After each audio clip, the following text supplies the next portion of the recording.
Bonjour à toutes et à tous et bienvenue dans le Milkshake, le premier podcast produit par Utopix et Alpesk Production. Depuis des années chez Utopix, on accompagne des milliers de photographes pour les aider à développer leur business. Et aujourd'hui, on a décidé de vous partager les meilleurs secrets de vente et d'activation marketing pour vous aider, vous aussi, à faire grandir votre activité. Dans cette émission, on va accueillir des brutes de vente, des génies du marketing ou tout simplement des personnes qui ont su faire la différence dans leur domaine pour devenir les meilleurs. C'est parti, bienvenue dans le Milkshake.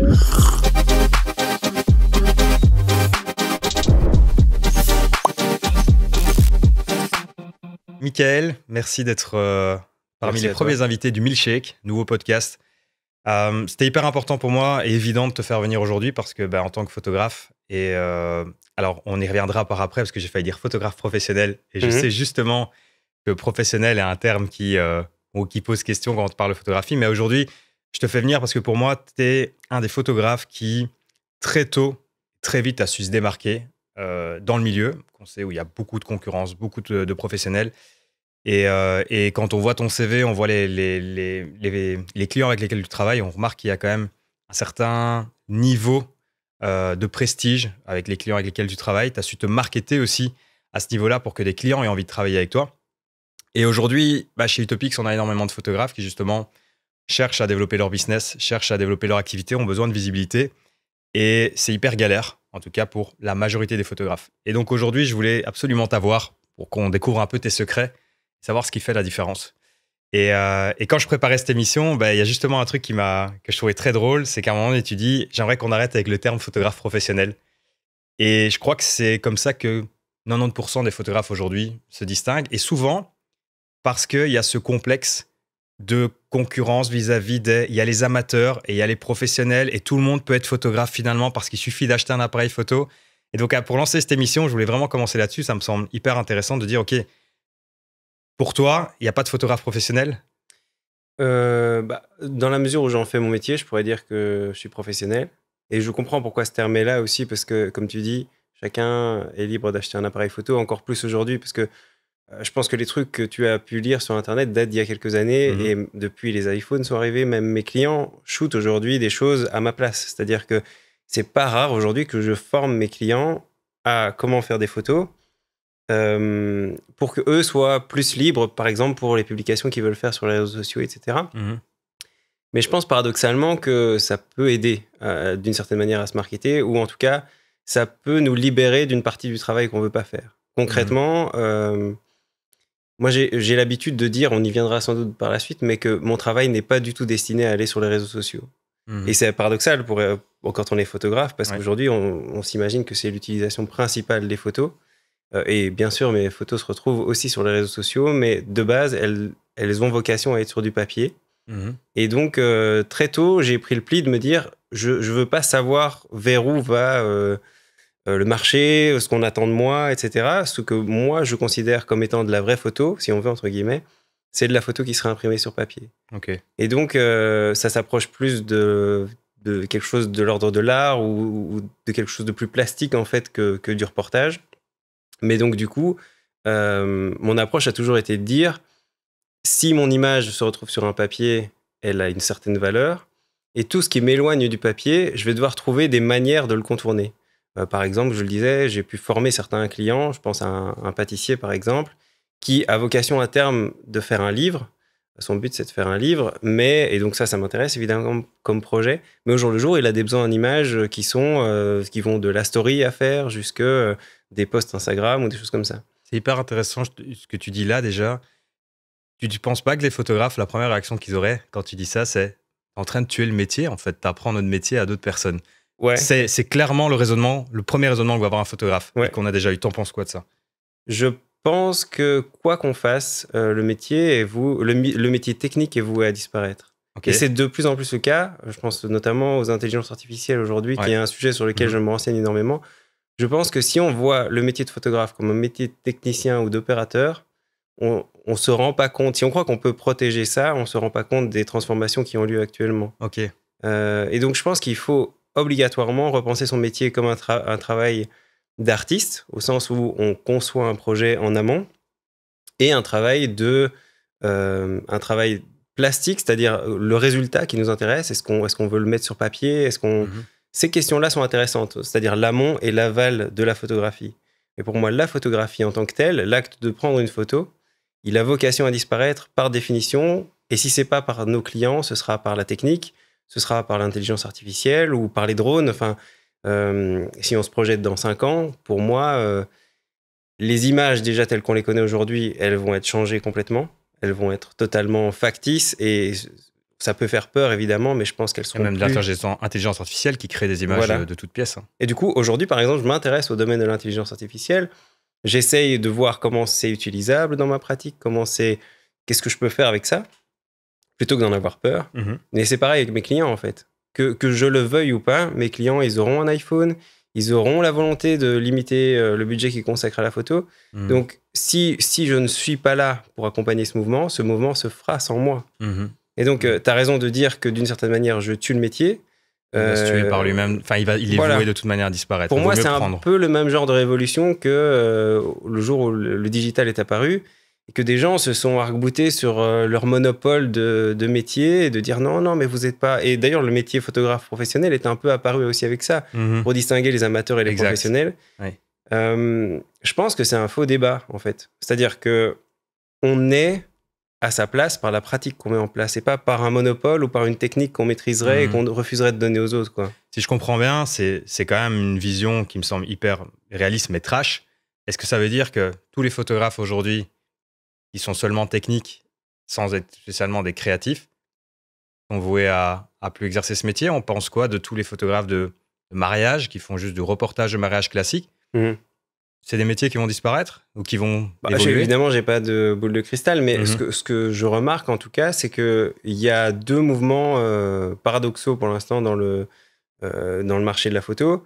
Il y a à la fois, comme tu le disais, beaucoup plus de monde qui ont accès à la technique et les prix qui diminuent énormément. Et c'est pour ça qu'on ressent une énorme concurrence dans le marché. Ça vient de ça vient de cette tension entre de plus en plus d'offres, enfin de plus en plus de photographes qui sont potentiellement... des acteurs du marché. Mais bon, voilà, aujourd'hui, peut-être qu'on réalise plus d'images qu'à l'époque aussi. Si on se projette il y a 10 ans, bien sûr, les réseaux sociaux ont créé une demande en photographie qui a été compensée par le nombre de gens. Mais à partir du moment où cette demande, elle peut être compensée par, comme on le disait, l'intelligence artificielle, les gens qui photographient eux-mêmes, etc., je pense que soit les prix vont baisser énormément, le prix qu'on est capable de demander, soit le marché va mourir. Je pense pas qu'il va mourir complètement, il va toujours être là, mais je pense que si on reste sur cette vision du photographe comme d'un technicien, on va forcément se faire soit bouffer par la concurrence et devoir à diminuer ses prix, soit... Je pense qu'il faut trouver un critère de démarcation pour pas être dans cette logique technique, quoi. Parce que je pense que c'est pas là-dessus. En tout cas, mon métier, je le vois pas du tout comme reposant sur de la technique. Et la technique photo, il faut pas être non plus naïf. Apprendre à faire une bonne photo et maîtriser la technique, c'est accessible. Ça prend 3 heures, quoi. Moi, je forme quelqu'un à faire les photos que je fais en 3 heures. Alors, une intelligence artificielle, elle va l'apprendre instantanément. Okay. Ça, une fois qu'on a conscience de ça, on se rend bien compte que ça sert à rien d'essayer de construire une forteresse autour de ça. Il y a rien là derrière, quoi. Hyper intéressant, ouais. Il y a quelque chose que tu évoques déjà, un élément hyper important, et je le vois chez Etopics et parmi les photographes, c'est la question du prix. Peu importe que les photographes soient bons, moins bons, c'est quelque chose qui est très difficile pour eux à définir. Ils se sentent acculés, ils sentent qu'il y a la pression des prix qui est exercée par les clients justement par l'abondance d'offres. Et en fait, ce qu'on remarque, c'est qu'ils sont dans une majorité de photographes équivalents, à niveau équivalent, à marketing équivalent. À partir du moment où on peut te choisir toi ou quelqu'un d'autre, c'est qu'il y a quand même un problème où tu n'arrives pas à différencier et du coup, les photographes se font la guerre des prix pour en vivre. En fait. Ouais. C'est très dur, c'est très compliqué et en fait, on remarque que 90% des photographes vont lutter pour survivre de leur métier et il y a une partie des photographes, et dont tu en fais essentiellement partie, qui sont ces 10, 5, 3%, qui arrivent à en vivre très bien et même extrêmement bien ou être reconnus pour leur travail. Et je sens une frustration de cette masse de photographes qui ne comprend pas. Il se dit, je suis ponctuel, je suis commercial, mes prix sont bas, je renvoie mes photos à temps et malgré ça, j'ai du mal à en vivre. Et pourtant, je pense que je fais de la bonne photo. Qu'est-ce qu'on rate? Déjà, la manière que tu as de l'écrire, qui je pense est vraie c'est chez les photographes. Quand on parle de ponctualité, mes prix sont bien, je réponds à une demande. Pour moi, déjà, cette manière d'envisager le travail, et je comprends bien que dans une logique de démarrage, c'est nécessaire, mais cette manière de répondre au cahier des charges, pour moi, c'est comme de livrer une bataille qui n'est pas la bataille qui permet de se distinguer. C'est vraiment triste parce que je comprends, évidemment. On essaye de répondre à la demande du client et du coup, on se dit ça devrait correspondre et ça devrait être bon. Mais j'ai tendance à penser qu'à la limite, ce qui m'a permis de me démarquer, c'est justement de refuser de répondre à cette demande du client. Et je sais que c'est paradoxal et je sais aussi que c'était vrai quand je me suis lancé il y a 10 ans, mais qu'aujourd'hui, c'est très compliqué de mettre en place ce que je dis. Donc, je le dis aussi avec l'humilité de dire ça a marché pour moi, mais je ne sais pas si ça fonctionnerait aujourd'hui. Je ne suis même pas sûr que ça marcherait. Mais aujourd'hui, si je regarde le parcours depuis la fin, je suis assez certain que je n'aurais pas obtenu ça si j'avais essayé de répondre à une demande client. Parce que en réalité, si on écoute le client, il veut toujours plus vite, il veut toujours moins cher, il veut toujours en fait la version qui l'arrange le mieux. Et pour moi, la liberté qu'on a en tant que photographe, elle a un prix. Et j'ai pas de regret à posteriori en regardant ce que j'ai fait. Je sais qu'il y a des choses énormes auxquelles j'ai renoncé. Par principe, parce que ça correspondait pas à tes conditions de travail. Parce que j'ai toujours été extrêmement intransigeant sur ce que je voulais faire. Et quand tu disais, ils ont l'impression d'être ponctuels ou ils ont l'impression de faire ce qu'on attend d'eux, je ne me suis pas jamais posé les questions dans ces termes-là. Pas par orgueil ou quoi que ce soit, mais parce que juste, quand je regarde mon travail, je ne suis pas capable de faire quelque chose que je ne valide pas à 100%. D'accord. Et donc, avec le temps, quand des clients me demandaient quelque chose, j'ai commencé aussi au début en me disant, ils me demandent ça, bon, j'ai pas forcément envie, mais je vais le faire quand même parce que je suis payé, etc. Un travail alimentaire. Oui, mais au final, je me suis rendu compte que je suis pas une personne très flexible. Et je pense que c'est ça qui m'a aidé, paradoxalement. Ouais. C'est-à-dire que je disais oui, mais je luttais pendant toute la mission pour ne pas faire ce que je jugeais être nul, en fait. Et donc, soit je le faisais, c'était nul et le client n'était pas content, soit je le faisais pas et le client n'était pas content parce que je répondais pas à sa demande. Mais en fait, j'ai jamais été vraiment très flexible. Et paradoxalement, je pense que c'est que ce manque de flexibilité qui a fait que, au départ, certains sont partis, mais que d'une certaine manière, ça m'a permis de faire le tri aussi. Et j'ai réalisé pour moi les images que je voulais pour moi. En fait, sur une mission qu'on me donnait, je pense que progressivement, je plaisais pas aux clients, mais j'ai fini par attirer d'autres clients. Un exemple très concret de ça, c'est que j'ai commencé par faire du mariage. Ouais. Et en fait, je pense que ce qui m'intéressait sur le mariage, c'était surtout tous les artisans qui travaillaient sur l'événement mariage. Plus que le mariage en lui-même. Voilà. Et j'ai pas mal de clients mariés qui étaient pas contents en fait de mes images. Ça, j'ai pas de honte à le dire. Enfin, je veux dire pas mal. Ça restait peut-être 1 sur 10 et je pense que c'est pas non plus une statistique complètement folle pour la plupart des photographes. Mais parfois, je passais à côté de la mission parce que leur volonté, c'est d'avoir des photos de leur famille, des photos simples, des photos avec de l'amour, alors que mon sujet, je me suis rendu compte qu'à ce moment-là, c'était pas ça. Mon sujet, à la limite, c'était presque la déco, quoi. Et donc, je me suis éloigné de ces clients-là. J'ai fait le deuil, d'une certaine manière, de ces clients-là. Et j'ai été appelé par des créateurs, par des artisans, par des wedding planners qui voulaient montrer cette partie-là, voulaient montrer tout le travail qu'il y avait derrière un mariage. Donc, d'une certaine manière, j'ai renoncé et ma carrière est faite quasiment que de ça. De aller vers un domaine et puis renoncer aux clients qui ne sont pas alignés par rapport à ce que je veux faire, quoi. Et tu n'as jamais eu la pression financière de te dire ok, c'est bien que je sois aussi inflexible, entre guillemets, mais là, je dois bouffer, quoi. Et c'est la réalité d'énormément de photographes. Et de se dire, ok, j'ai bien d'avoir des principes. Et là, ce mois-ci, j'ai rien qui rentre. Il faut que j'aille travailler, il faut que je fasse ce mariage. Il faut que je fasse ce boulot alimentaire. Et tu as déjà été face à ça ? Ouais, c'est toute la difficulté du marketing, en fait. Hein. Comment on trouve le juste milieu entre une demande qu'il faut remplir parce qu'on a juste besoin qu'il y ait de l'argent qui rentre et puis aussi nos envies, etc. L'idéal, évidemment, c'est de trouver des clients qui ont exactement les mêmes envies que nous. Mais ça n'arrive pas et ça n'arrive surtout pas au début quand on n'a rien à montrer. Exact.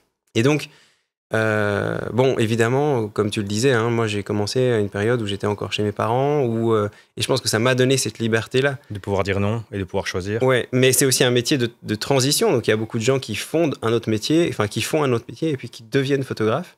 Donc moi je dirais, c'est pas mal non plus de garder son métier comme base sécure et se faire des projets pour soi-même, pour se lancer. Mais évidemment, il y a 1000 possibilités, ça dépend de ce qu'on veut faire, ça dépend de comment on voit les choses, etc. Mais Moi, au départ, j'ai vraiment tout ce qui rentrait dans mon entreprise, je le réinvestissais. Et à la limite, si j'avais pas de clients, C'était un luxe énorme d'avoir ça. Ouais. Et j'ai bien conscience que les gens n'ont pas toujours ça. Mais je dis pas non plus qu'il faut absolument ça pour y arriver. Je dis juste qu'il faut garder un cap. Et garder un cap, ça veut pas dire qu'on fait pas une route un peu différente à un certain moment, mais qu'il faut garder le cap derrière. Donc, ça veut dire parfois, on va faire un job qui va nous rapporter beaucoup d'argent, qu'on n'aimera pas, qui sera pas très cool, mais ça va rapporter beaucoup d'argent. Et donc, du coup, ça nous permettra derrière de faire des projets. Même aujourd'hui, j'ai encore des arbitrages comme ça dans ma carrière où je me dis, bon, ben, ce projet, je l'aime pas, mais combien de projets personnels qui me plaisent vraiment, je vais pouvoir faire grâce à ça. Il suffit que je décide que je ne montre pas ces images par la suite, mais par contre, si ça m'a rapporté 20-30 000 euros, je peux réinvestir ça pour faire moi-même un projet par la suite, quoi. Et ça, c'est pas rare que je le fasse même aujourd'hui.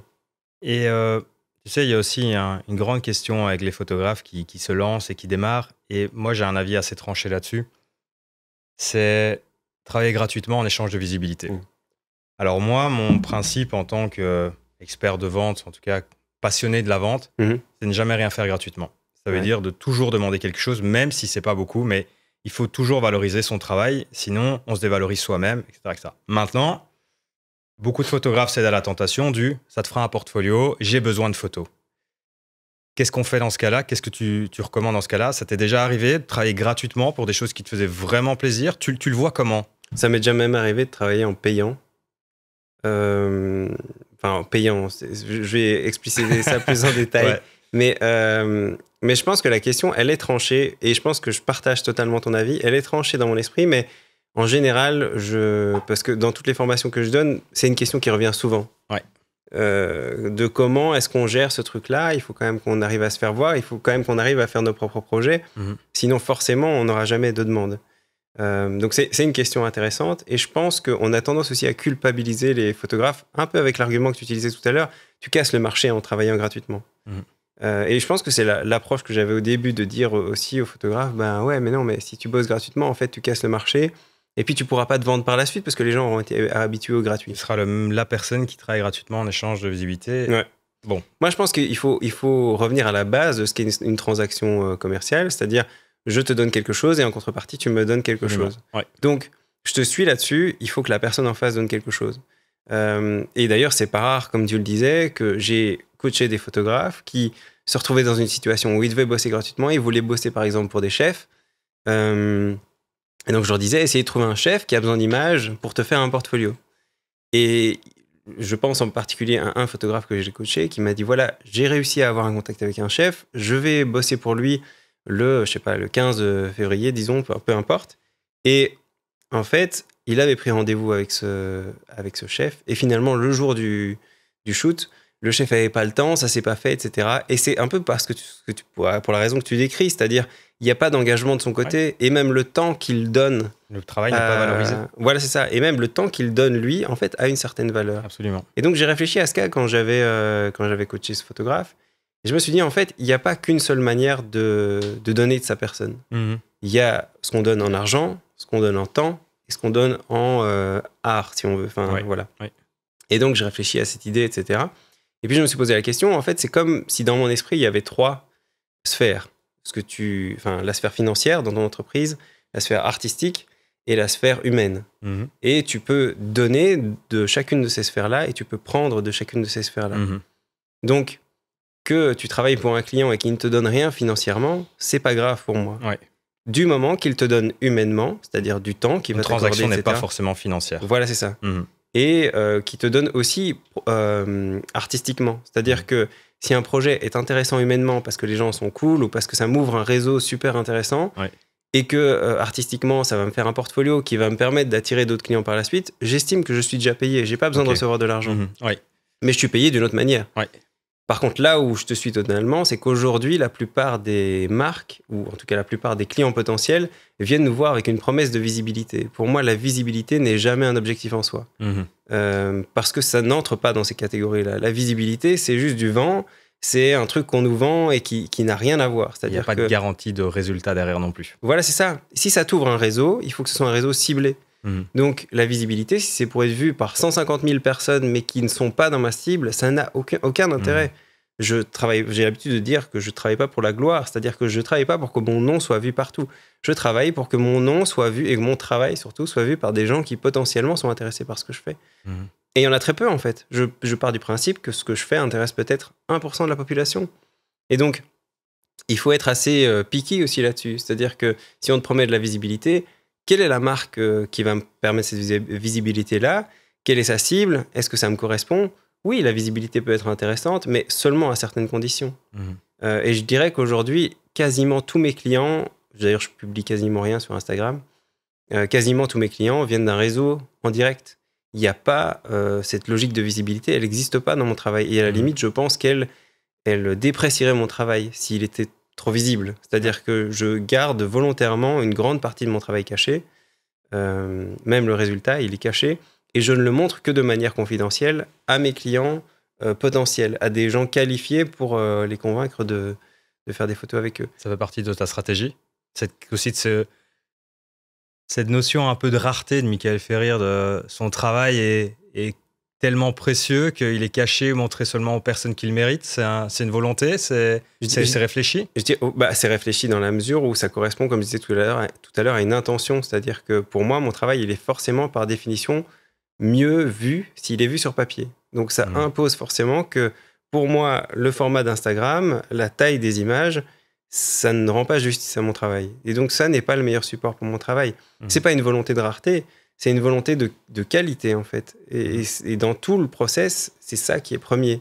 Je prends souvent comme exemple Hermès, qui est une marque que je trouve inspirante sur cet aspect-là, parce que eux disent, par exemple, parce que tu me poses la question de si c'est une stratégie ou pas, eux, ils jouent énormément sur la rareté. Enfin, vu de l'extérieur, c'est ce qu'on pourrait se dire. Mais la politique d'Hermès, c'est de dire, nous n'avons pas une politique d'image ou une politique de rareté, nous avons une politique produit. Et je trouve que c'est extrêmement fort de dire ça. Je trouve qu'il n'y a rien de plus fort que de dire ça aujourd'hui, là où, en plus, dans le marché actuel, le marketing est central. On se pose la question de comment on va être visible, sur quels réseaux sociaux il faut être. Moi, je pense qu'il ne faut pas se poser les questions comme ça. Il faut se demander quel est mon produit, comment je fais mon produit, et après, je dirais que même à la limite, la question n'est pas marketing pour moi. C'est paradoxal, puisqu'en fait, c'est un peu ce que j'ai étudié, mais le marketing, pour moi, c'est presque non pertinent par rapport à mon travail. C'est-à-dire que je ne me pose pas la question de la vente. Je fais ce que comme je disais tout à l'heure, je fais ce que je juge qu'il faut faire pour les images que je veux produire. Et après, ce qui s'ensuit, c'est de la communication. C'est pas du marketing. C'est-à-dire que c'est pas la question de la vente qui importe, mais c'est la question de comment ce produit-là, avec ses qualités, comment je suis capable de le communiquer, quel média est le plus justifié pour communiquer, et à la limite, indépendamment de la vente. Alors, bien évidemment, il faut quand même se poser la question du réseau dans ces cas-là. C'est-à-dire que si mon support, c'est le papier, je vais devoir forcément me poser la question de si je ne vais pas sur les réseaux sociaux, où je vais. Donc la vente, elle intervient à un moment donné, mais je dirais qu'elle est en bout de chaîne. Elle n'est pas au premier abord. C'est-à-dire que je ne me dis pas quelles images seront bien pour aller sur les réseaux sociaux. D'ailleurs, ce n'est pas du tout mon média de prédilection, quoi. Ça revient à me poser une autre question que je trouve hyper intéressante et une grande question de la part des photographes, c'est que je remarque que les photographes aujourd'hui, justement dans cette optique de vouloir en vivre, ils vont afficher sur leur site 15 catégories. Mariage, bébé, reportage entreprise, événements, drone, etc. etc. Et je pense que ça vient de cette crainte justement de ne pas avoir assez de clients, de pouvoir dire oui, je fais du bébé, je fais aussi ça. Moi, de mon expérience, un photographe, les photographes sont spécialisés dans quelques matières et peuvent éventuellement faire d'autres choses. Je ne sais pas si tu as une approche par spécialité de ton côté où tu dis, moi, c'est le food, le culinaire, la mode, ou est-ce que tu vois ça plutôt comme un champ ouvert en disant, je suis un photographe, je dois savoir faire des choses, toutes catégories confondues, pour peu qu'elles m'inspirent. Comment est-ce que tu vois la chose et qu'est-ce que tu recommandes à ce niveau-là pour nos photographes? C'est difficile de répondre précisément parce que ça dépend à 100% du positionnement. Quand on se positionne comme un photographe, entre guillemets, artiste, ou en tout cas dont la vision surpasse le sujet même, c'est-à-dire que je pense que ce que je fais, sans vouloir me définir comme artiste, etc., mais je pense que ma vision est première. Avant de répondre à une demande, ma vision est première. Donc, ce que j'ai tendance à dire, c'est que ça pourrait s'appliquer à plein de domaines différents. Ça pourrait s'appliquer à un chef, un musicien, ça pourrait être applicable à des organisateurs d'événements, enfin à plein de domaines, parce que cette vision, elle est commune à tout ça. C'est-à-dire placer l'humain au centre. Il y a des domaines qu'on me propose où je me dis, là, le grand écart, il est un peu fort, je suis pas certain que je pourrais le faire. Mais ça, c'est une manière d'envisager les choses qui vient du fait que ma vision passe avant le sujet de prédilection. Je pense que si on est un photographe où la vision est moins centrale, où on se dit, je vais juste bien répondre à la demande du client, c'est effectivement bien de limiter énormément le nombre de sujets qu'on décide de remplir. Pourquoi ? Parce que je pense qu'il faut considérer... il y avait un photographe qui s'appelle Jonathan Canlas, que je suis depuis maintenant peut-être 15 ans, 20 ans, qui disait « Vous êtes aussi bon que la moins bonne des photos sur votre site ». Et cette phrase est extrêmement dure parce que systématiquement, quand on rajoute une image, on se dit « Ah non, en fait, quand on rajoute, et c'est vrai pour tout, c'est vrai pour les domaines dans lesquels on dit qu'on est photographe, les images, la sélection du portfolio, etc. Quand on rajoute, on se dit « Je rajoute un argument pour moi ». Et donc, plus on en met, plus on va convaincre.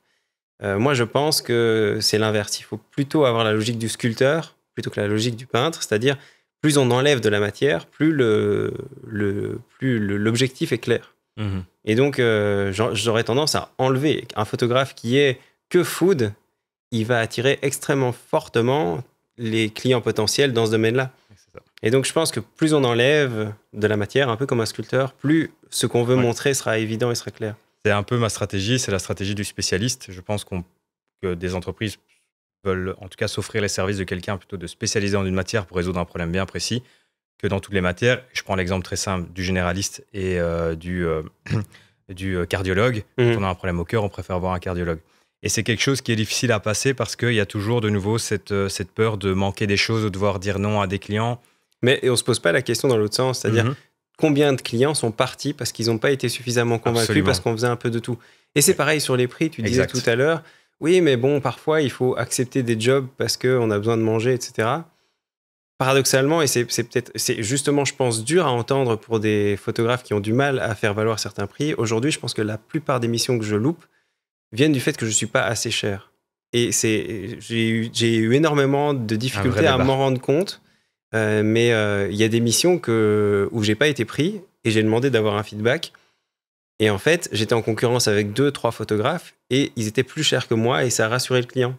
Donc parfois, bon, ça évidemment, c'est des exemples qui relèvent plus de l'anecdote, hein, mais même sur les sujets, on se dit, si j'en ajoute, je vais plus convaincre, mais en fait, si on en enlève, peut-être qu'on va convaincre d'autres clients. Et là où c'est vrai aussi, c'est que quand tu parles de spécialiste, je pense que plus on va être spécialiste, plus on va avoir tendance à monter en gamme.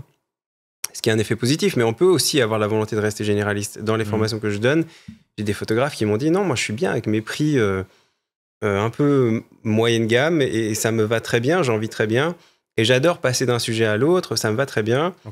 Et ils ont en face d'eux des clients qui ont ces besoins-là aussi. Je pense que c'est pas non plus comme s'il y avait qu'une seule voie. Je pense que si on veut monter en gamme, si le but c'est de se marketer, la spécialisation est une bonne stratégie. Après, la diversification peut aussi être une stratégie dans le cas où, par exemple, j'en sais rien, on veut travailler avec des agences qui n'ont pas des budgets énormes, qui ont des clients qui sont un peu dans le milieu de gamme ou dans le bas de gamme. On pourra faire, par exemple, de la vidéo et de la photo, ce que je ne conseillerais pas de faire. Mais dans certains domaines, ça peut effectivement être une stratégie payante. Après, ça implique quelque chose qui est de travailler beaucoup. Et ça, je pense qu'il y a une limite là-dessus pour les photographes. C'est-à-dire que ce qu'on vend, c'est pas des produits. C'est pas un produit qu'on peut faire devenir un produit de masse et qu'on peut dire, ça me rapporte 1 centime par pièce, j'en fais produire 1 million et puis voilà, on sera bon avec la marge. Ici, tu vends tes services, donc tu vends tes heures et par définition, c'est relativement limité. Donc, au bout d'un moment, c'est bien de se poser la question de manière rationnelle. Et le premier exercice que je fais en général quand je donne des formations à des photographes sur ces questions-là, c'est ça s'applique souvent aux photographes de mariage. Combien de mariages tu fais par an et à combien tu le prices. Et si, disons, prenons un exemple théorique, il fait 10 mariages à 1 500 €. Est-ce que 15 000 €, ça te convient comme budget global, comme chiffre d'affaires sur l'année? Soit oui, soit non. Mais en fait, si on veut changer les choses, on peut jouer sur le nombre ou on peut jouer sur le prix. Et si on augmente le prix, peut-être que la demande diminue ou peut-être qu'elle augmente, on ne sait pas. Mais si tu devais faire une projection idéale pour arriver à ces 15 000, tu vois bien que la différence est énorme entre quelqu'un qui vendrait 100 mariages à 150 € et quelqu'un qui vendrait un mariage à 15 000 €. Mmh. Le quotidien, il serait très différent. Le quotidien, celui qui vend un mariage à 15 000 €, évidemment, le reste de l'année, il peut, si 15 000 € lui suffit par an, le reste de l'année, il peut faire autre chose. Et donc, je pense que c'est pas mal de se poser la question de cette manière-là et de se dire simplement, froidement, combien je veux de missions, à quel prix et comment je le présente à mes clients pour qu'ils soient convaincus, mais aussi comment est-ce que moi, je me retrouve là-dedans. Parce que souvent, tout est confus. On regarde juste le chiffre d'affaires en fin d'année. Et puis on se dit, j'aurais besoin de plus, alors je peux pas augmenter mes prix parce qu'il y a trop de concurrence, et donc je vais essayer de chercher plus de clients, mais ça a des implications autres, etc. Quoi.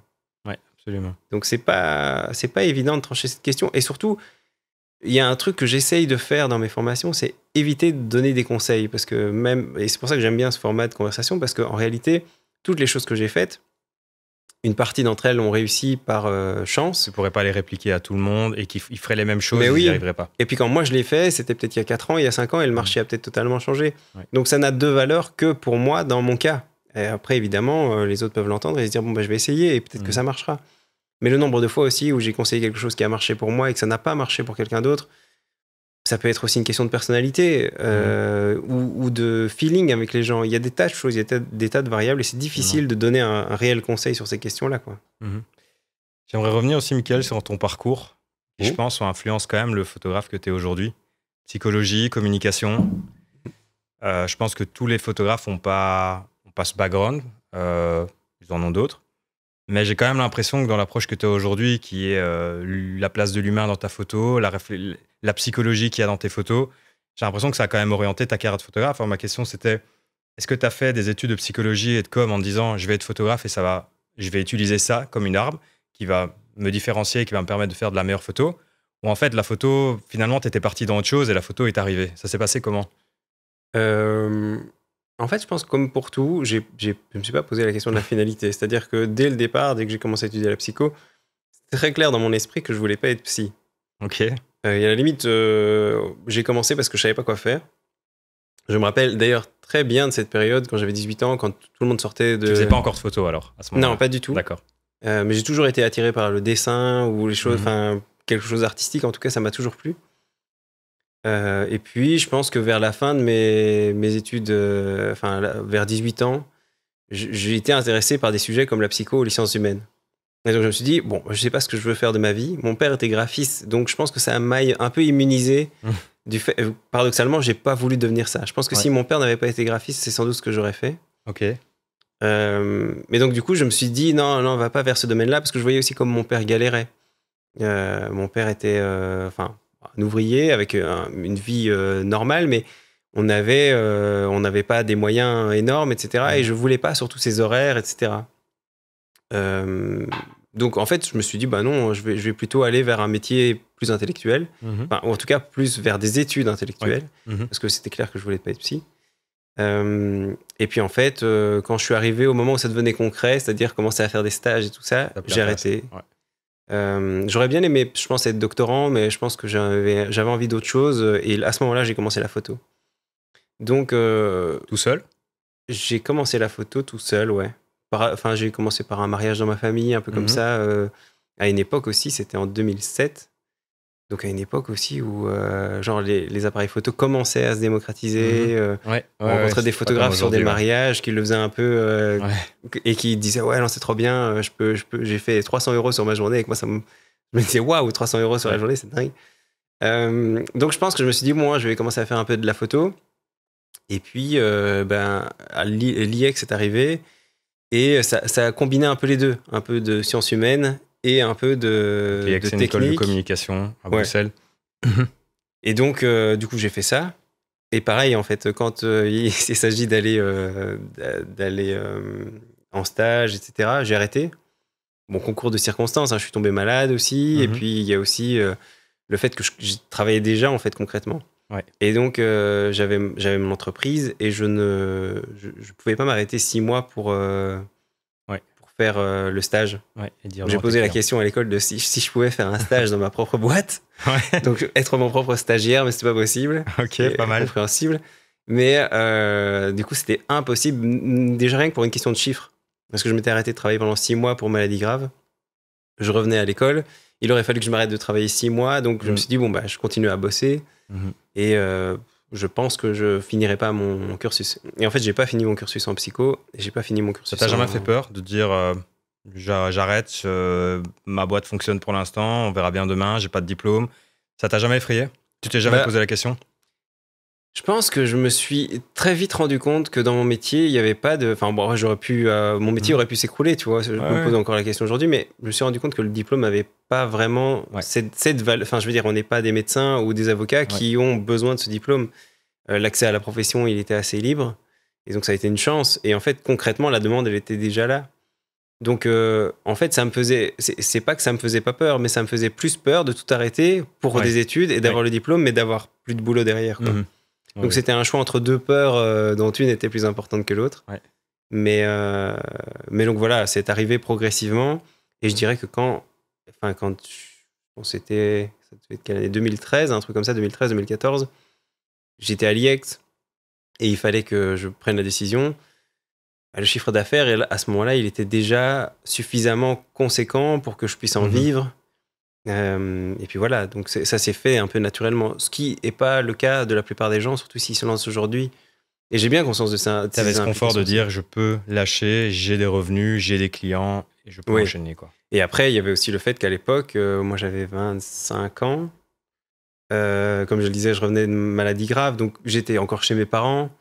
Enfin, ce confort-là aussi, il n'est pas anodin quand on lance une entreprise, quoi.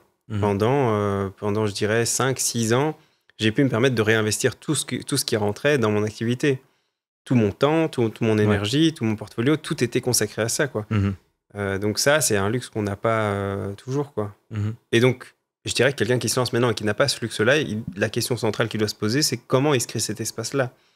C'est pas toujours facile, mais je le disais tout à l'heure, hein, à certains, dans des formations, je leur conseille de garder leur métier à côté.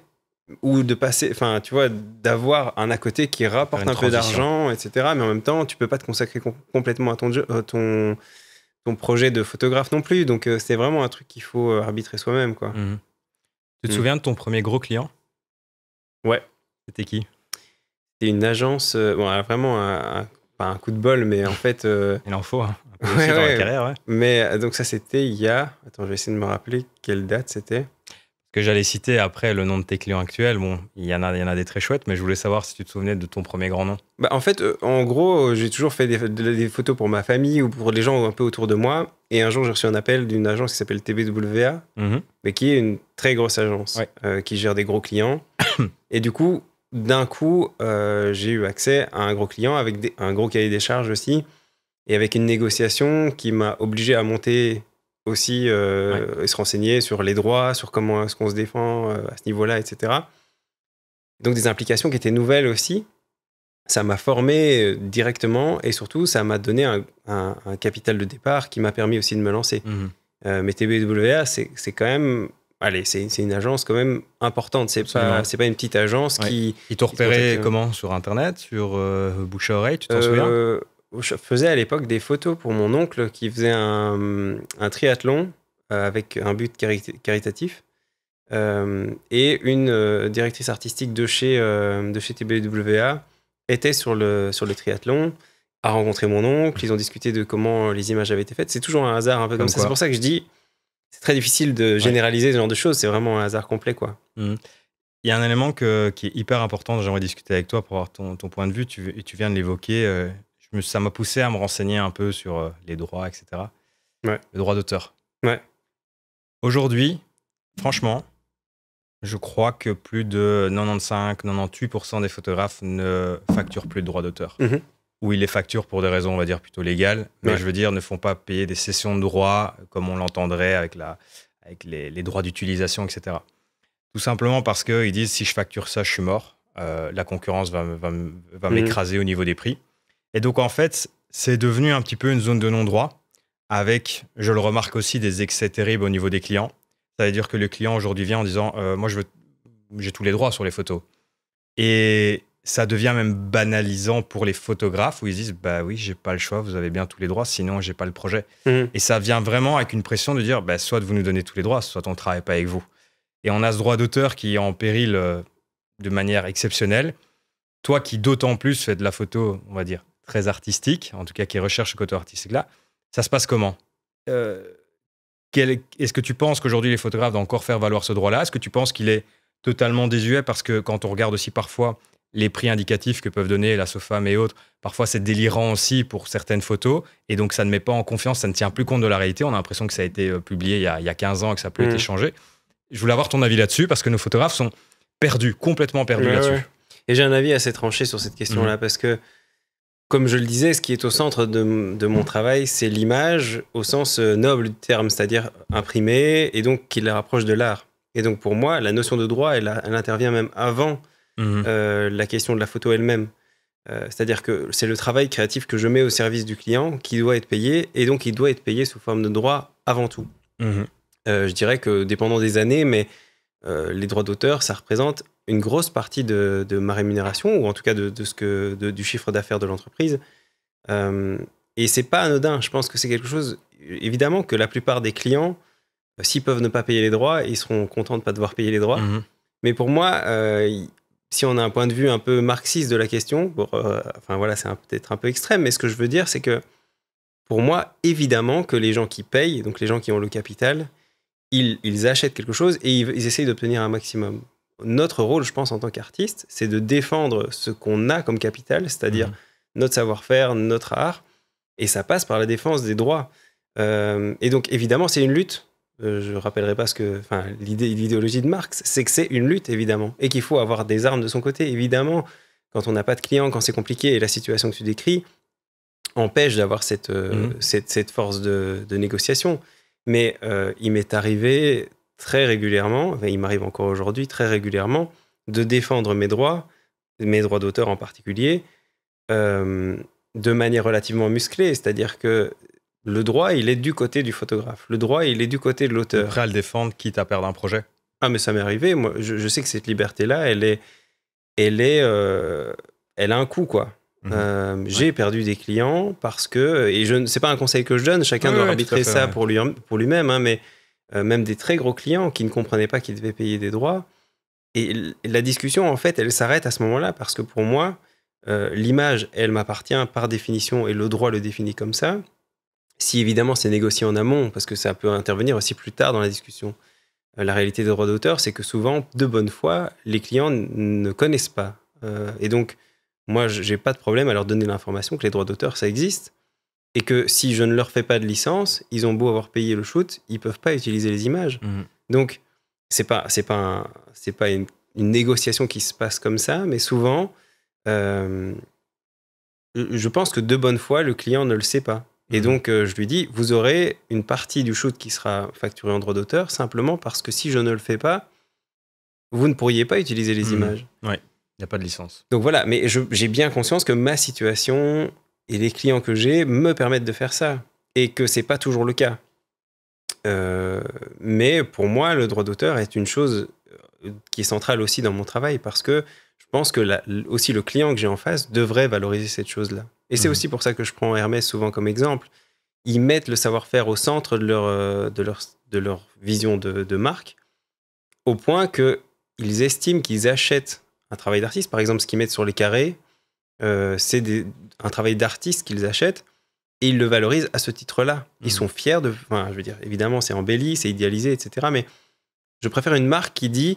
La valeur que j'ai dans mon entreprise, la valeur commerciale, elle vient de la valeur que je donne à l'art.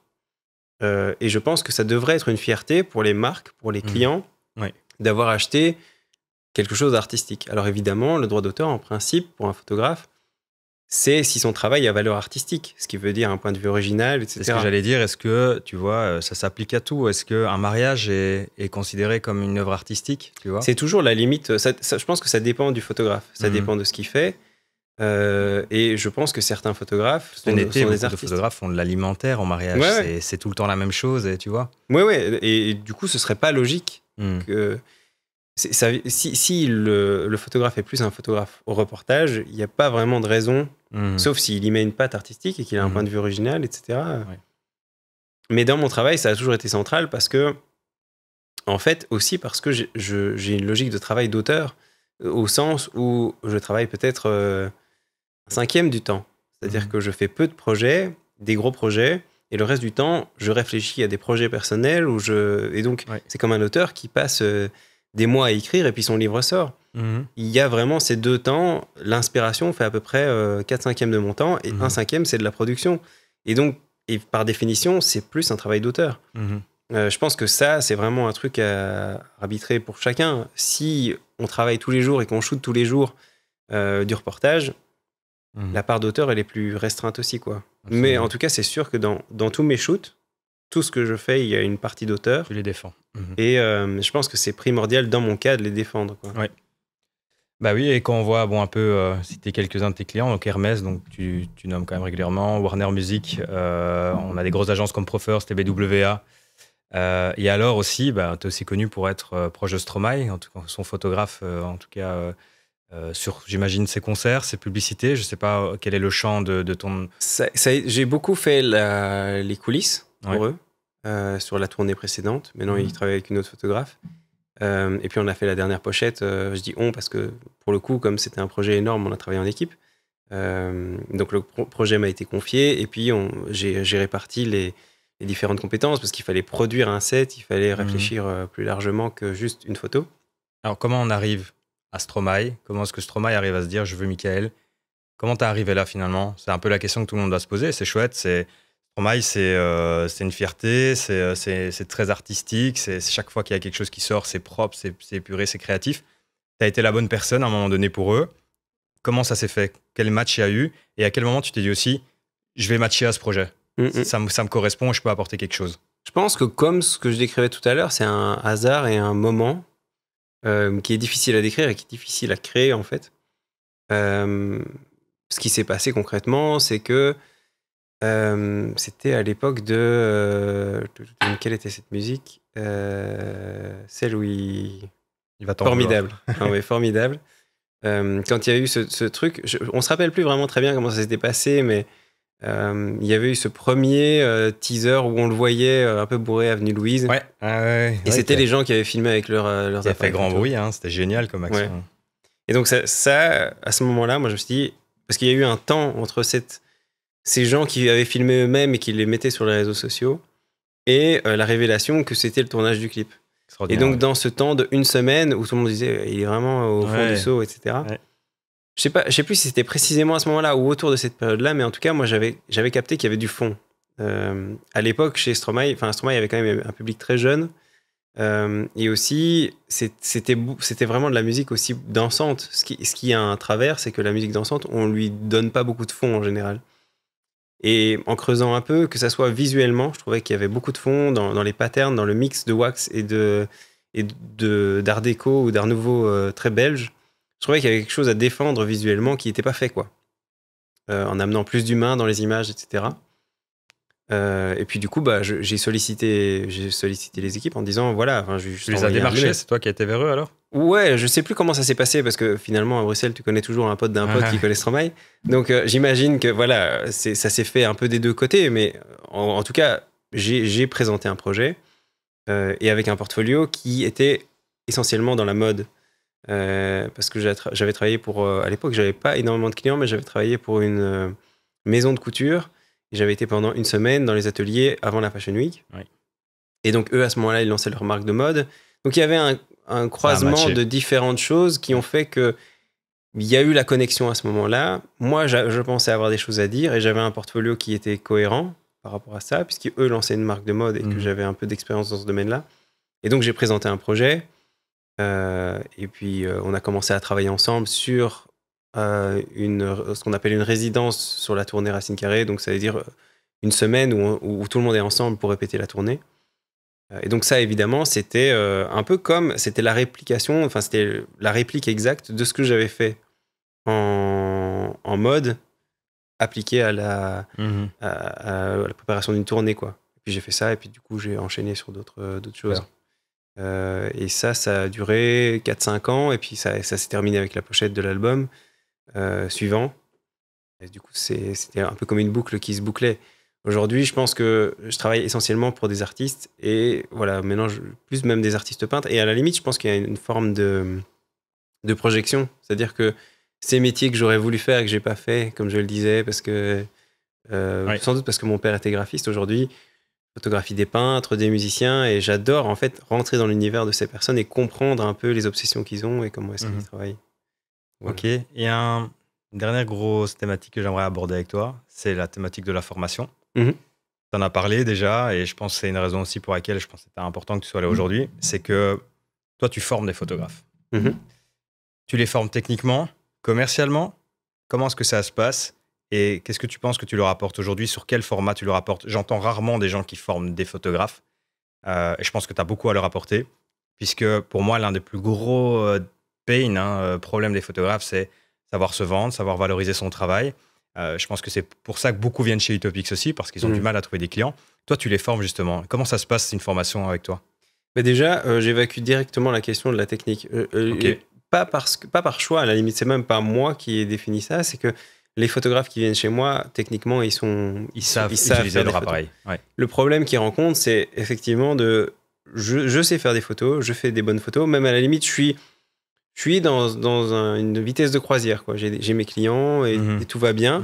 Soit ils sont dans la phase de lancement et c'est compliqué, soit ils sont en vitesse de croisière et ils veulent monter en gamme, ou choisir leurs clients, ou avoir des projets qui les épanouissent davantage. Donc en fait, on est dans une logique de confort, si on veut, ou de survie, hein, si c'est le début, mais en tout cas, ce qu'ils veulent, c'est monter, ce qu'ils veulent, c'est se distinguer, franchir un cap. Ouais. Et donc, le bagage en psycho et le bagage en marketing, ils aident évidemment à pouvoir amener des solutions et pouvoir être carré sur certaines propositions, mais avec le temps aussi... Par exemple, l'outil que je t'ai donné tout à l'heure sur les 3 sphères d'investissement et de revenus, qui est la sphère financière, humaine et artistique, c'est un outil que j'utilise énormément avec les photographes parce que ça leur permet de trancher des questions qui souvent, si on regarde autour de soi, les réponses sont toujours hyper tranchées ou n'aident pas ou font culpabiliser, etc. Et c'est vraiment un accompagnement soit en one-to-one, donc vraiment on prend le cas, on voit les solutions qui matchent, soit sous format, je donne des formations sous format vidéo et PDF, donc avec une thématique, et puis on déroule toute une série de choses où je donne des cas concrets, etc. Et puis il y a aussi des workshops en présentiel qui se font, et chacun des formats a un peu sa spécificité, quoi. Si on est confronté à une problématique très personnelle, limite qui relève de l'estime de soi ou du dépassement, ou qu'on a l'impression de plafonner, alors le one-to-one se prête bien à ça. Si on veut répondre à une problématique très factuelle, du style comment me vendre auprès de clients, là, le format vidéo et PDF marche assez bien, parce que tu as des outils et que tu peux y revenir, et que peut-être à la limite, tu vois la formation, puis tu y reviens 6 mois après, tu vois des choses que tu n'avais pas vues, et donc c'est assez souple et assez efficace à ce niveau-là. Et puis le workshop en présentiel, il a la valeur du groupe. C'est-à-dire qu'en groupe, c'est souvent quelque chose de très humain. Il y a moins de contenu, c'est étonnant, mais en fait, c'est des formats de 2-3 jours, et j'en ai pas fait depuis longtemps, mais aussi, le contenu, finalement, c'est beaucoup de la discussion. Ouais. Et si on devait faire la liste, par exemple, de ce qu'on s'est dit dans une discussion à deux, bah, l'oral prend beaucoup de place, et finalement, à l'écrit, ça irait beaucoup plus vite. Donc, c'est la valeur et la vertu du workshop en présentiel, c'est surtout la rencontre, et ça débloque des situations aussi chez des gens qui avaient juste besoin d'être dans un groupe pour se sentir membre de quelque chose, et que les problématiques qu'ils rencontrent, ils ne sont pas les seuls à les rencontrer, quoi. Tu t'es senti vite légitime de pouvoir donner des formations? C'est un truc avec lequel tu as eu facile en disant je pense que je peux aider les gens, ou justement c'est un process qui a mis du temps et à un moment donné tu t'es dit bah finalement tout le monde pose des questions, j'arrive à aider les gens, peut-être que je peux le faire à plus large échelle? Ça s'est passé comment? Je me suis jamais posé la question de cette manière-là, mais je pense que je suis un peu en fait, en réalité, j'ai déjà donné des formations avec pas mal de photographes en duo, et je me rends compte que les photographes se posent vraiment cette question-là, se disent mais pourquoi est-ce que je donnerais... Des photographes dont, par exemple, j'admirais le travail, et je disais, bah, ça te dirait de donner un workshop à deux, parce que je pensais qu'ils avaient quelque chose à amener. Et la personne me répondait, ah mais non, mais qui je suis pour donner des conseils? C'est ça. Et en fait, de l'imposteur. moi je disais, mais qui t'es? Mais t'es juste toi. En fait, ne te pose pas la question à la place des gens. Les gens viendront chez toi s'ils ont un intérêt. S'ils n'ont pas d'intérêt, t'auras essayé d'aider, parce que ça a cette vertu-là, c'est que tu essayes d'aider les gens. Je me prends pas pour meilleur que les autres, juste... voilà ce que j'ai fait, et si ça vous sert, tant mieux. Et alors évidemment, il se fait que les gens payent plutôt pour ça, et du coup, voilà, ça a cette valeur-là, mais en soi, je me suis jamais posé la question de cette manière-là. C'est-à-dire que je me suis plutôt dit, qu'est-ce que je peux fournir aux autres, quoi. Après, il se fait que ça se passe sous forme de formation, mais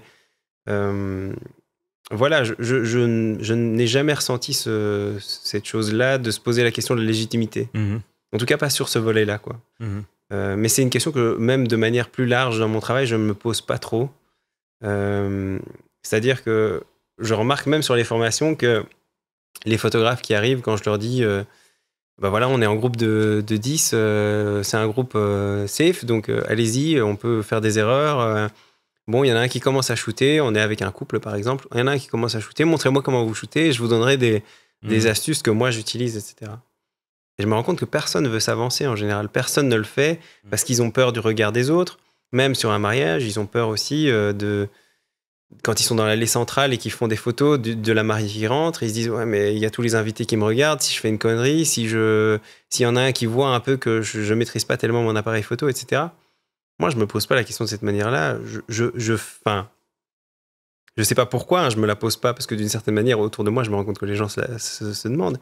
Mais si je fais même mal, enfin, je veux dire, si même techniquement ce que je fais est pourri, mais que les photos conviennent à la personne en face, et c'est pareil sur les formations, si je donne un avis pourri, mais que ça débloque une situation et que la personne en face en retire quelque chose, tant mieux.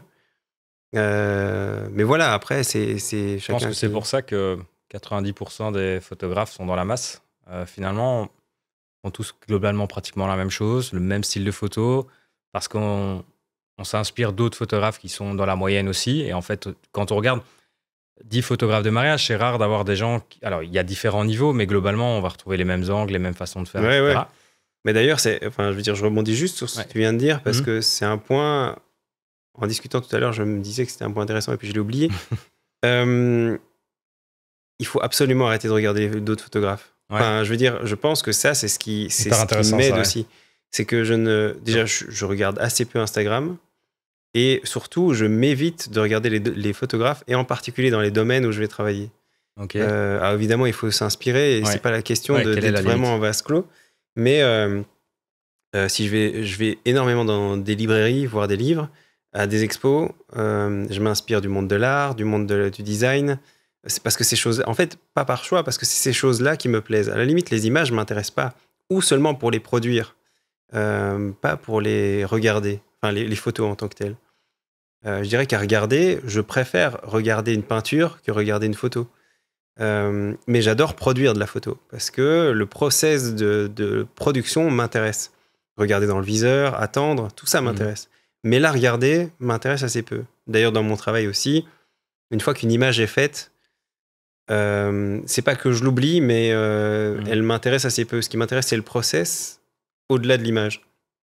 Et donc, évidemment, pour moi, la photo est assez pauvre. Quand je vois, par exemple, j'ai photographié la semaine passée un peintre. Quand je vois son process de création, je me dis, mais à quel point il est riche, et surtout à quel point il est libre.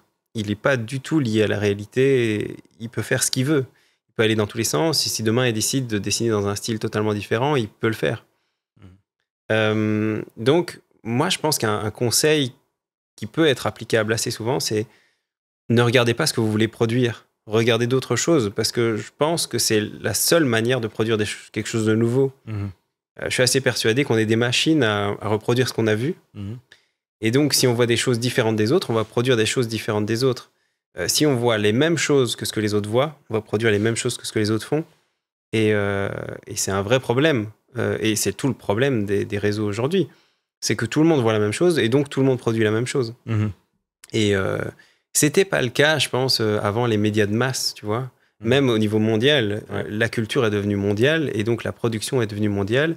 Et un photographe de Bruxelles est interchangeable avec un photographe de New York. Parce qu'ils ont le même background. Enfin, évidemment, ce sera de pire en pire, mais je veux dire, ils ont la même culture visuelle. Ils voient la même chose toute l'année. Voilà. Et c'est aussi pour ça, enfin là, je pars au Japon dans un mois. C'est aussi pour ça que c'est intéressant d'aller dans des cultures un peu fermées, ou dans des cultures qui ont un autre bagage aussi lié à l'image. Et le Japon est hyper fascinant pour ça, parce qu'on est, même culturellement, La manière dont ils racontent les histoires est très différente. La manière dont ils envisagent les relations sociales est très différente. Et donc, ça oblige à voir d'autres choses aussi. Donc, voilà, c'est un exemple parmi d'autres. Mais globalement, se laisser inspirer par des choses que les autres ne voient pas. Au plus une chose est secrète dans l'inspiration, au plus elle va créer quelque chose de nouveau, même en soi. C'est une nouvelle découverte. Et donc, voilà, je pense qu'il n'y a rien de plus dommage que de se laisser influencer par des choses. Enfin, je suis assez piqué sur ce qui rentre en input parce que je sais que c'est ce qui détermine l'output aussi. Je pense que la manière pour les photographes de sortir, notamment de la masse, c'est déjà par leur travail, d'avoir des choses différentes à montrer. Mais force est de constater aujourd'hui que quand on regarde la majorité des portfolios, sur 5000 portfolios par exemple chez Utopix, il y en a 4500 qui vont avoir globalement les mêmes styles de photos. Et donc ces personnes se battent pour les mêmes projets, pour les mêmes tarifs. Et souvent, il n'y a pas de différence. Si on fait les images qui sont dans la tendance, on se retrouve avec une masse de gens qui font la même chose et avec forcément des prix qui tirent vers le bas. C'est ce que tu décrivais comme situation. Et tu ne penses pas qu'aujourd'hui, alors tu as travaillé pour, c'est sûr et certain, mais les clients qui te choisissent, tu as cette liberté de création parce que tu as des clients qui le veulent et qui le comprennent, mais que c'est très difficile justement pour ces photographes de masse, à nouveau, on va dire, qui sont noyés dans la masse, d'être créatif pour des clients qui ne comprennent même pas cet art ou cette création. Ouais, je pense que c'est un peu un cercle finalement vicieux. C'est un cercle vicieux. Mais c'est pour ça que je parlais de cap tout à l'heure. Ouais. Je pense qu'il faut évidemment transiger de temps en temps, évidemment, de temps en temps même, la plupart du temps quand on débute, et ça deviendra progressivement de moins en moins. Mais je pense que la logique est inverse dans ce que tu décris. C'est-à-dire que quand tu dis j'ai cette liberté parce que j'ai ces clients-là, je pense que j'ai ces clients-là parce que j'ai pris cette liberté. Absolument. Et ça prend du temps et ça prend aussi sans doute une forme de sécurité que j'avais et que la plupart des photographes n'auront pas. Donc, tu vois, cette sécurité que je parle. Je vais poser une bombe, mais tu crois que tout le monde a la capacité d'être créatif comme tu l'es? Honnêtement, d'un point de vue purement théorique, je dirais oui. Enfin, mon passé de psycho te dirait oui. Ouais. C'est-à-dire que tout s'apprend. Oui. La créativité, ça prend. La créativité, ça apprend. Même des machines sont en train de l'apprendre actuellement. Donc oui. Et ceux que ça intéresse, il faut lire Chomsky et sa notion de grammaire générative. Tout est une grammaire. Donc tout est une langue, en fait. Même créer des nouvelles idées, c'est prendre le point A, le point B, les associer et créer quelque chose de nouveau. Et on fait ça, on est des machines à faire ça, à créer, à comprendre des grammaires et à les restituer. C'est ça qui fait qu'un enfant, par exemple, qui n'a jamais entendu une phrase est capable de la produire parce qu'il a, à partir de milliers de phrases qu'il a entendues, il a réussi à soustraire l'idée qu'il y a un sujet, un verbe, un complément. Et dans son vocabulaire, il va chercher et créer des phrases nouvelles. Et donc la grammaire générative, c'est un truc qui a été énormément adapté en linguistique, mais qui marche aussi avec l'art. Donc je suis persuadé que la créativité, c'est la même chose. On apprend à créer des phrases, et si on a la grammaire, si on a le vocabulaire, on y arrive. Donc ça s'apprend de la même manière. Okay. Évidemment, ça demande pour certains beaucoup plus d'efforts que pour d'autres. Ça, il ne faut pas le nier. Voilà, il y a une limite aussi personnelle, sans doute. Mais ce que je veux dire, c'est que tout s'apprend. Et donc, je pense qu'en théorie, tout le monde est capable de créativité, tout le monde peut être un artiste, tout le monde peut... Ça, c'est la théorie. Maintenant, est-ce que tout le monde le veut? Est-ce que tout le monde est prêt aux efforts et aux sacrifices qu'il faut pour y arriver? Ça, c'est pas certain, et c'est pas l'objectif de tout le monde non plus. Mais je pense que c'est une possibilité, et qu'en tout cas, garder ça en tête, ça permet aussi de se dire que les seules limites qu'on a, c'est celles qu'on s'impose à soi-même. Si on se dit que la créativité est un don, que le talent est quelque chose avec lequel on naît, forcément, on se met cette limite-là. Et donc, on s'empêche, si on ne se définit pas soi-même comme quelqu'un de talentueux ou de doué, on s'empêche d'y arriver. Et donc, en fait, c'est ce qu'on appelle, désolé de faire un peu de psycho, mais une prophétie autoréalisatrice, c'est-à-dire que la simple pensée crée elle-même sa réalisation. Donc, si je suis persuadé que je suis nul, ou si je suis persuadé que je suis bon, j'ai raison quoi qu'il arrive. Parce que, en fait, je crée moi-même la situation qui me rendra soit de bon, soit de nul. Bon, j'ai un peu divagué, mais ce que je veux dire, c'est que là-dessus, c'est sûr que moi, je pense que tout le monde peut tout apprendre. Peut devenir créatif. Ok. Je vais terminer par une chose. Aujourd'hui, c'est un podcast forcément qui va intéresser énormément de photographes. Ils veulent se former avec toi. Comment ça se passe concrètement? Alors, pour l'instant, il n'y a pas de workshop en présentiel prévu. Je suis en discussion avec des photographes pour en organiser parce que j'ai plus le temps d'en organiser un moi-même. Donc ça, pas pour l'instant. Par contre, il y a des formations vidéo et PDF qui sont disponibles en ligne. On mettra peut-être un lien ou je sais pas comment. Ouais, bien sûr. Bah, ça sera, on partagera avec la vidéo voilà. le lien pour la formation. Ouais. Donc je t'enverrai toutes les infos pour ça. Et sinon, à part ça, des coachings one-to-one, on peut toujours me contacter si jamais il y a un problème particulier à résoudre. Mais c'est souvent le dernier recours dans mon approche ou le premier recours. Ça dépend en fait des personnes. Si je me rends compte qu'il y a vraiment quelque chose à travailler personnellement, alors là, ça vaut le coup d'y aller. T'es limite dans le coach plus... je veux pas dire... Ça dépasse la photo, en fait. C'est vraiment... t'es dans le conseil humain, t'es dans le conseil stratégique, personnel, limite. Je me rends compte qu'en fait, la plupart des photographes aujourd'hui, ils n'ont pas vraiment de problème sur la technique. Hein, Comme tu disais, elle peut être apprise. Ouais. Tout le monde. Et souvent, les gens, ils ont besoin d'un... Enfin, c'est un peu réducteur par rapport au rôle qu'il y a derrière, mais ils ont parfois besoin d'être entendus, de comprendre, d'avoir l'oreille de quelqu'un qui est passé par là. Moi, le nombre de gens que j'ai coachés qui avaient tout en main, en fait, mais il fallait juste faire un peu d'ordre et puis leur dire, vas-y, fonce. Et une chose, s'il y a un conseil à donner dans ces situations-là, c'est n'ayez pas peur d'échouer. On nous a éduqués toute notre vie en disant qu'on apprend et on est sur la bonne voie seulement quand on n'échoue pas. Par pitié, pour 100 mails que j'envoie pour prospecter des clients, il y en a peut-être un qui me dit oui et il y en a peut-être 99 qui me disent non. Ça fait du bien aux gens de savoir que tu as échoué aussi. Ah mais non, mais tous les jours j'échoue. Forcément, quand on voit ta carrière, quand on voit tes clients, on a l'impression de dire à chaque fois, ce mec, tout lui réussit, tu vois. Ah non, mais et en plus, s'il y a bien une chose qui est vraie, c'est que chaque saison est une remise en question.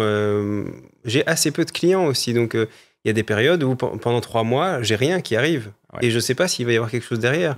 Moi, j'ai l'impression d'être au bord d'une falaise à tout moment et c'est pas grave. Je sais que le chemin apparaît à mesure qu'on marche. Tu arrives à vivre avec cette incertitude et tu sais que... Mais au début, c'est très difficile. Hein. C'est juste parce que je sais que depuis 10 ans, le chemin apparaît à mesure qu'on marche. Mais sinon, j'ai l'impression que c'est une impasse, quoi. Et je peux comprendre qu'on ait cette sensation-là. Mais il faut juste avancer et éclairer au fur et à mesure le chemin qui est devant soi. Mais c'est sûr que les échecs, ils sont tout au long de la route. Les remises en question, elles sont tout au long de la route. Mais ça, par exemple, la prospection, c'est un travail d'humilité, quoi. Quand on envoie... moi, j'avais une statistique comme ça. J'envoyais 10 emails... Attends, c'était combien ? Il y avait un truc... j'avais un truc mathématique, mais ça date un peu. Quand j'avais besoin de chercher de nouveaux clients dont j'aimais... En fait, parce que je contacte aussi spontanément des clients avec lesquels je voudrais travailler.